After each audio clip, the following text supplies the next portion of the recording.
Let me ask you guys a question. Let's just say you drop an album that is not only commercially successful but has a huge impact in the music medium by itself. What would your next move be? Would you A, decide to take a 180 turn from your previous album? B, make an extensive amount of songs that varies within genres and challenges the genre that you are in? And C, make an album that takes a simple concept and have different meanings towards it? With Stevie Wonder, he kinda did all of the above. Alright, so what's up everybody?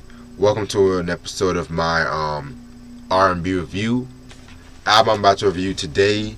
This is an album I've been kind of like talking about for a longest when it comes to this artist. And that album is Stevie Wonder's his soundtrack album Journey Through the Secret Lives of Plants, or just simply The Secret Lives of Plants. This was released in 1979 on, of course, Motown Records, or Tamla Records. Producers include Stevie Wonder, of course. Singles are Someone You Love, Black Orchid, and Outside My Window. Alright, yeah. So yeah, this is the album that was released right after Songs in the Key of Life. And it was after that album was released, album won like a ton of Grammys and shit like that. Stevie was basically on fire. He was on fire that era, basically, like 1971 up to 76, 77. He was definitely on fire. So fast forward that after the Grammys, he took a hiatus from the music business and shit, and he dropped his greatest hits album. I think it was called Anthology. It's called Anthology in 1977. And with that album, I believe with that album, they basically had like a lot of his like big hits and shit like that. A lot of his big hits were on that one. Also has like a lot of his older songs too, like the 60s era of Stevie Wonder. So yeah, it just in a way kind of like reintroducing fans to his music. That's pretty much what I got from it. And so after that, he was taking a hiatus from the music industry because around that time too he was having kids. I think, of course, y'all should know he had his first daughter in 1975, and then in 1977 he had a son, and he had a son too. So yeah, and if you guys have watched the Songs in the Key of Life review, like the little ultrasound and Isn't She Lovely was like his first daughter and shit. So yeah, I thought I'd just throw that out there. And so around this time, 1979 happened. He was getting ready to come back and shit like that. And also that same year, there was a documentary called The Secret Lives of Plants that was directed by Ronald Green and shit like that. And it was, I think, pretty much like a nature movie. I don't really know too much exactly from it. So all I know is like a pretty nature movie and shit like that. And so I think Stevie Wonder, he had hooked up with the dude who made the film score, the film producer Michael Braun and shit like that, to get every visual image needed for this documentary and stuff like that. You know what I'm saying? So with that being said, this album came out in 1979. A lot of people wanted like a Songs in Life too, but when they first heard the album, it kind of got some not backlash, got some like mixed reviews. Some people liked it, but other people were kind of confused, like what the significance of the album is. They didn't know what the album was really about and shit like that. And plus, it was like a much more different sound too from like a lot of Stevie albums, because like it wasn't really as like soulful as like the previous albums. He went for more of that new age kind of ordeal, like very sparse instrumentation in a way and stuff like that.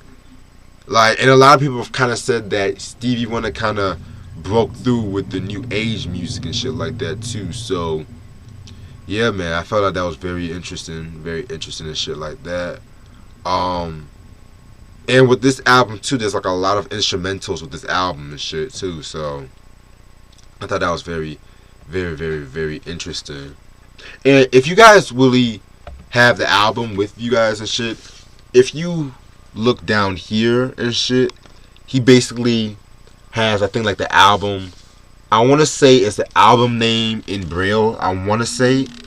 So yeah, I felt like that was very unique, very, very, very unique and shit like that.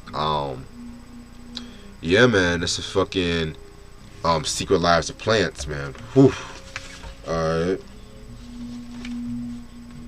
And I believe the song that's playing in the background, I want to say is Voyage to India, I want to say. So, yeah. Very dope, rare picture of Stevie without his glasses and shit like that. Oh shit. Yeah, man. This album right here, man, is very, very, very, very interesting. Probably the most interesting album in Stevie's discography. Because I felt like this was pretty sandwiched in between, you know, Songs in the Key of Life, which a lot of people want to say that's his magnum opus. I can't argue with that. And Hotter Than July, which was a return to commercial form. A return to commercial form by a lot of people and stuff, which I never really felt like it was a fall. Well, I'm getting way ahead of myself. Let me talk about this album and shit. So with this album, there's about 1, 6, 10, 20 songs actually in this album.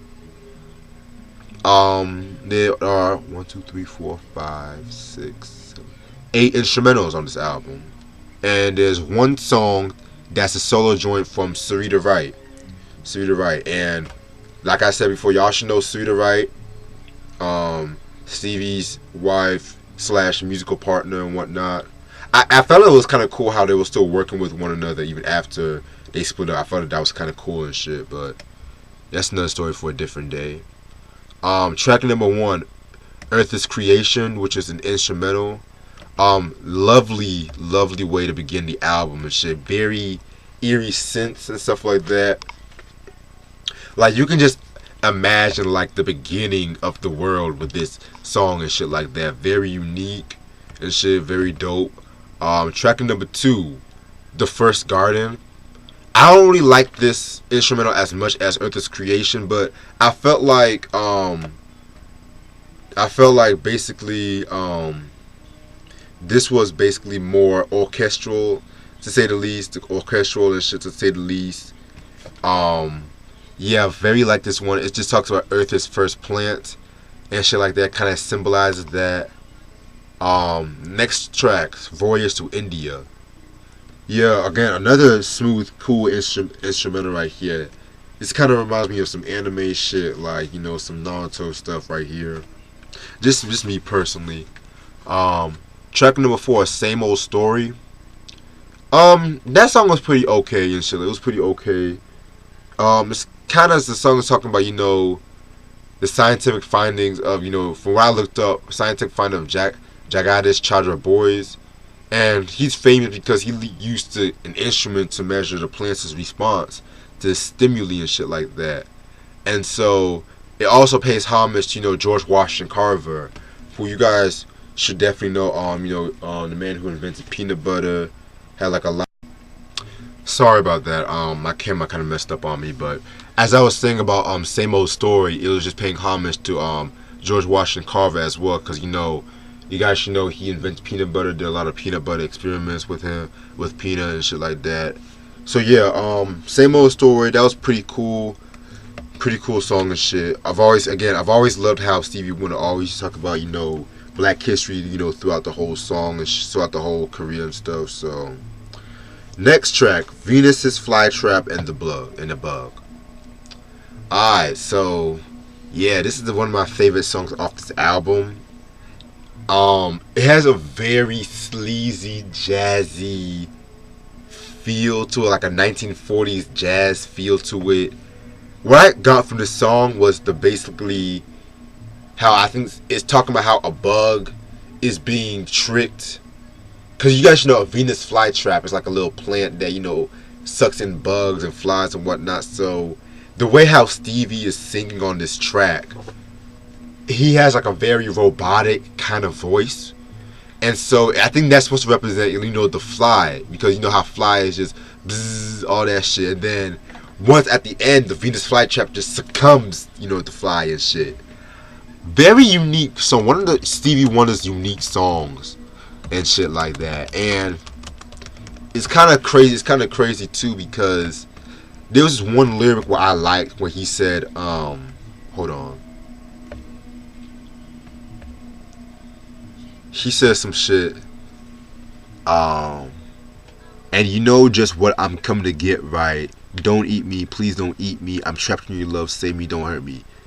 Cause it's a very short song. It's a very short song, but it's just the way how the instrumentation just escalates and shit. I fucking love. So that's Venus's Flytrap and the Bug. Very dope. One of my favorite songs off this album. Yeah. Next track, I No Sono, if I'm saying it right. Yeah, this song was okay. I wasn't really too feeling this song and shit like that. Wasn't really feeling with this song like that, but didn't really despise it too. Then next song we have is Seasons, where it's one thing I got. What I got from that song is pretty much like it starts off, with like someone saying like a bedtime story and shit. Then it just transforms into like this instrumental and stuff. So I felt like that track was very interesting and shit like that. Not one of my favorites, but an interesting track. Then we got track number 8, Power Flower. Power Flower. Very smooth medley and shit like that. Love that song right there. Very peaceful. I love when the line where he says, "Fancy I fell, a childlike tap I'll steal.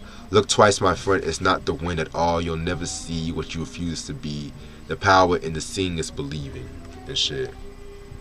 Yeah, man, that's some very real shit right there, man. Like, very smooth melody. I like this song. Track number 9, we got the Send One Your Love, but it's only like the instrumental. Yeah, pretty cool instrumental and shit like that.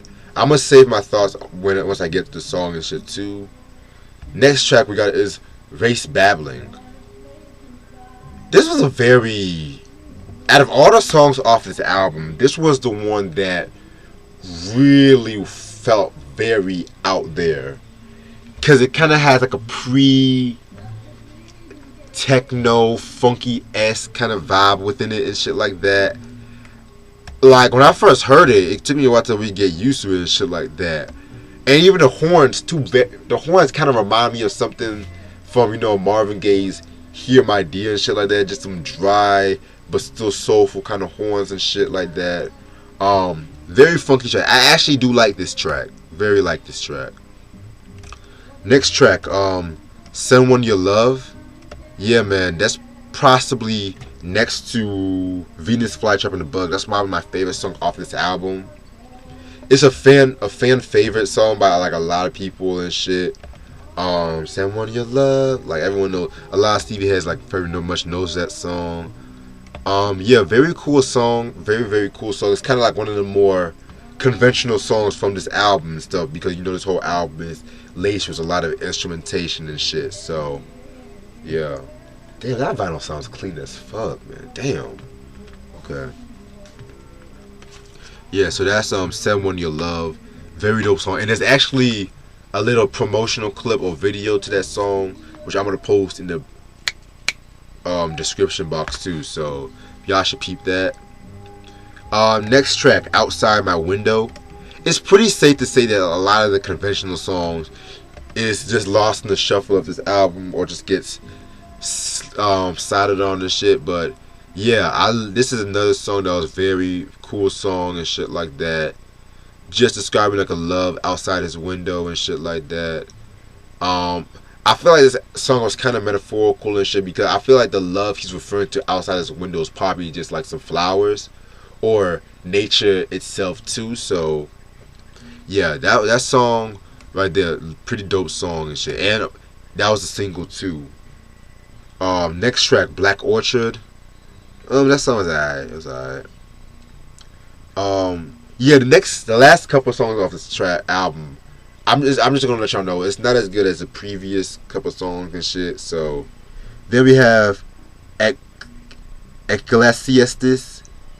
Yeah, so I don't know if like that's a Bible book and shit like that. Very dope song and shit. Very dope song. It's an instrumental track, like a very nice melody towards it. Then we get is Kise Yolodo Dehi. Yeah, another cool song. What Kise Yolodo Dehi is translated into a Caesar star, and he's just saying that a Caesar star, Lolo Ye Kise Dehi, a star is a seed, and Diamond peace and more peace and shit. And oh, by the way, the lyrics on Black Orchard was written by Yvonne Wright. I want to say that's Sarita Wright's sister. I want to say. So yeah, and then track number 6, "Come Back as a Flower." That's song and written by Sarita Wright. Very dope song. Sarita man, like definitely one of the most underrated artists in the Motown family, in my personal opinion. Like I felt like she kind of like got she just got sidetracked when it came to the Stevie Wonder tree and shit like that. But you have like a lot of people who were working with Stevie Wonder, like Ray Parker Jr., Denise Williams, and whatnot, and they wanted to have a name for themselves, but you never really hear that much about Sarita unless you're just talking about Stevie and shit. But give me 1 second, I want to show y'all something.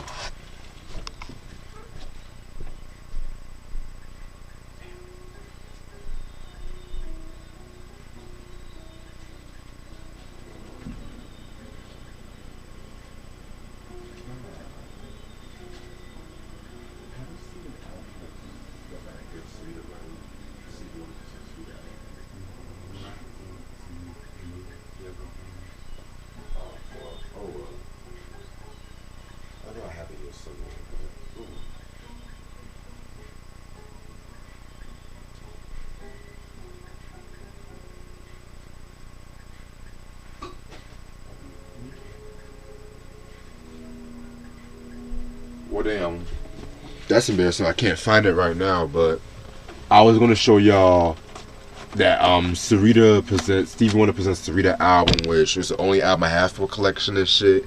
Yeah, that's a very dope album and shit. And like she does like a lot of production too and stuff. And if you guys know that song, yeah, remember the first episode of Martin, where what's her name, Gina and Martin was singing that song, and Martin came out with that off-key singing and shit. That song was a Billy Preston's Sarita hit that wasn't released in, I think, I want to say 79, 1980 and shit. So just a little side note I just want to say about Sarita. Next track, "A Caesar Star / Tree Melody." This is written by Stevie Wonder and Stephanie Andrews. A nice little melody and shit, pretty cool. Track number 2, "The Secret Lives of Plants." That was okay and shit. And the last 2 tracks, "Tree" and "Finale." Yeah, I didn't really care too much for them tracks. But yeah, okay, so that's all of the songs off this album. Okay, so let's just get this shit out here. This is not Songs in the Key of Life Part 2. It's not.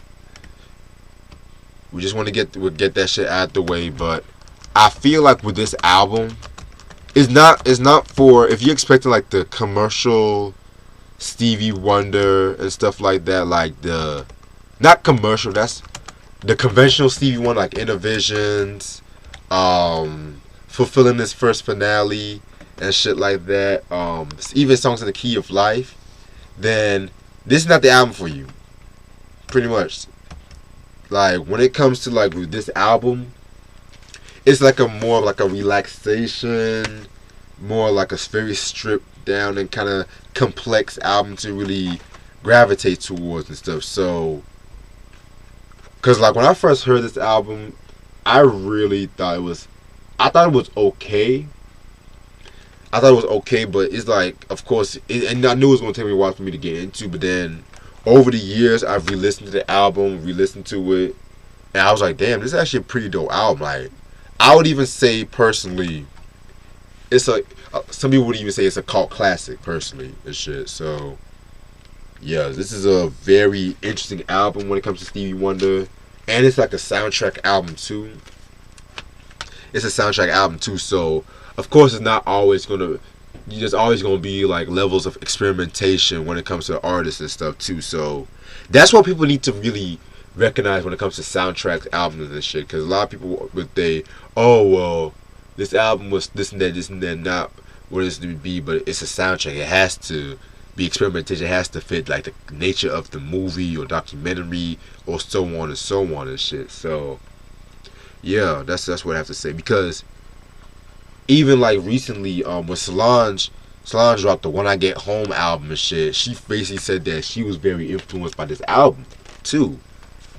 And even like Questlove praised this album, called it like a psychedelic masterpiece and shit. So in recent years, like the critical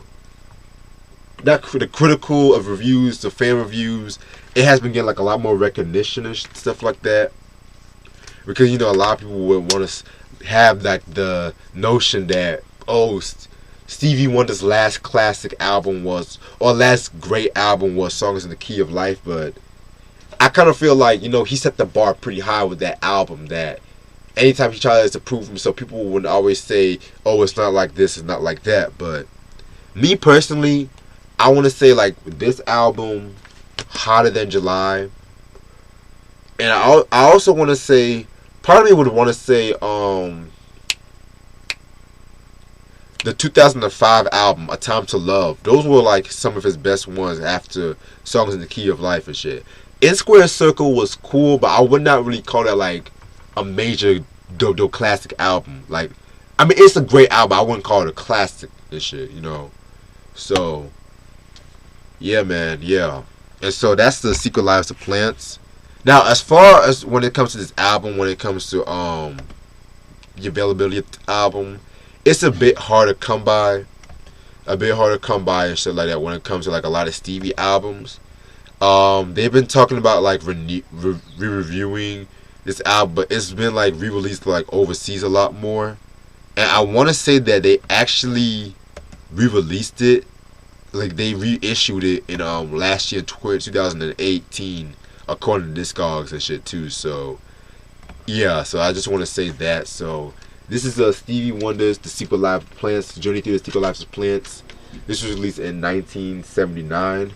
If I can find a good copy of it, I prefer to get this album on vinyl than CD, because I feel like if you get the album on CD, it's a bit more expensive on CD and shit. So yeah, and thank y'all so much for watching this review and stuff like that. Stay tuned for more dope material. Like this button, share it, click that subscribe button. Peace.